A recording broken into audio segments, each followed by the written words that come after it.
Pemirsa, kondisi Muara Kuala Jangka Kabupaten Biren telah dangkal sejak beberapa tahun lalu dan kondisi ini membuat nelayan tidak dapat mendaratkan hasil tangkapannya.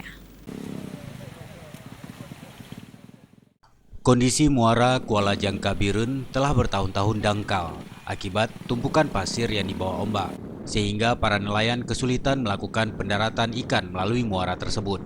Menurut nelayan sebelumnya, melalui muara tersebut terdapat sebanyak 200 bot dan kapal nelayan yang setiap hari keluar masuk pulang pergi melaut. Namun saat ini nelayan terpaksa melansir hasil tangkapan mereka dengan bot kecil hingga ke tempat pendaratan ikan, karena kapal tidak bisa disandarkan. Selama ini sebagian nelayan sangat kesulitan menurunkan hasil tangkapan, bahkan sebagian nelayan memilih untuk tidak mendaratkan hasil tangkapan melalui Kuala Jangka. Mereka memilih mendaratkan di beberapa TPI lainnya yang mudah menyandarkan kapal.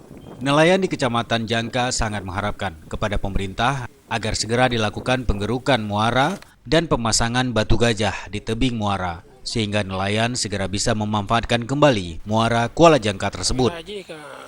Harapan kami mohon kepada Bapak itu yang anggota Komisi 4 di pusat atau di Jakarta, di RI, anggota DPR RI, kami mohon meletakkan batu gajah lagi supaya kondisi kuala kita bagus kayak semula. Itu semuanya kayak muara itu yang sudah dangkal itu dikerok. Itu yang harapan kami nelayan di sini.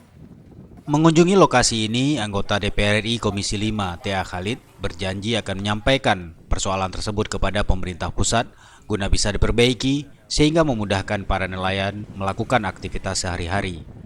Ini menjadi ikhtiar saya bagaimana ini bisa dibantu oleh pemerintah pusat, melihat bahwa jumlah kapal bot yang begitu banyak, kondisi muara yang sangat memprihatinkan.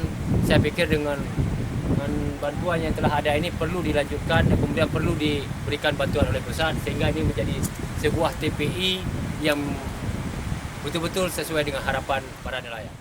Masyarakat Kecamatan Jangka juga sangat membutuhkan terminal tempat sandaran bot dan kapal ketika pulang pergi melaut. Dari Kabupaten Biren, Tim Liputan Aceh TV melaporkan.